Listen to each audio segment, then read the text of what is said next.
Ageratum houstonianum, or Ageratum, also commonly known as floss flower, is an annual that begins blooming in the summer season and can continue to bloom into the first hard frost of the year. The plants grow between 4 inches and 30 inches tall and can grow up to 12 inches wide. The flowers grow in terminal clusters.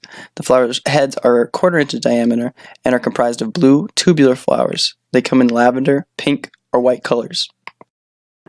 The flower heads remind me of the fuzzy jelly palm balls that they used to sell at like Chuck E. Cheese and like Walmart.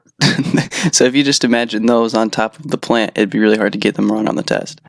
Ageratum leaves are alternate, triangular, crenate, and medium green.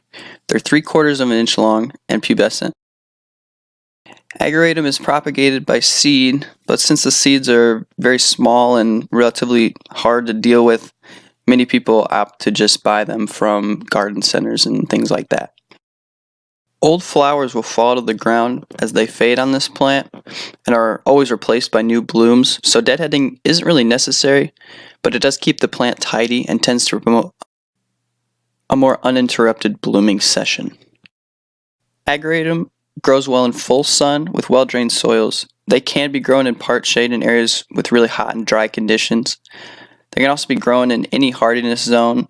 According to the Missouri Botanical Garden, those zones are 2 to 12, and in heat zones of 1 to 11, and they grow in any climate zone. The plant's blooming season ends with the first frost, as they're easily damaged by the cold. Common issues with these plants include powdery mildew and root rot. Root rot can kill a plant if untreated, but it's simple enough to deal with. You just cut the root above the damaged area and trim the plant down to about half its original size. Just make sure to replant the plant within a few hours. Ageratum has many uses in the garden. Aside from just planting them in the beds, they're used often as border plants. They can also be used in rock gardens, and their size allows them to be used as ground covers as well. Some taller varieties of the plants also make really good cut flowers. Overall, Ageratum brings bright colors and summer interest to any garden.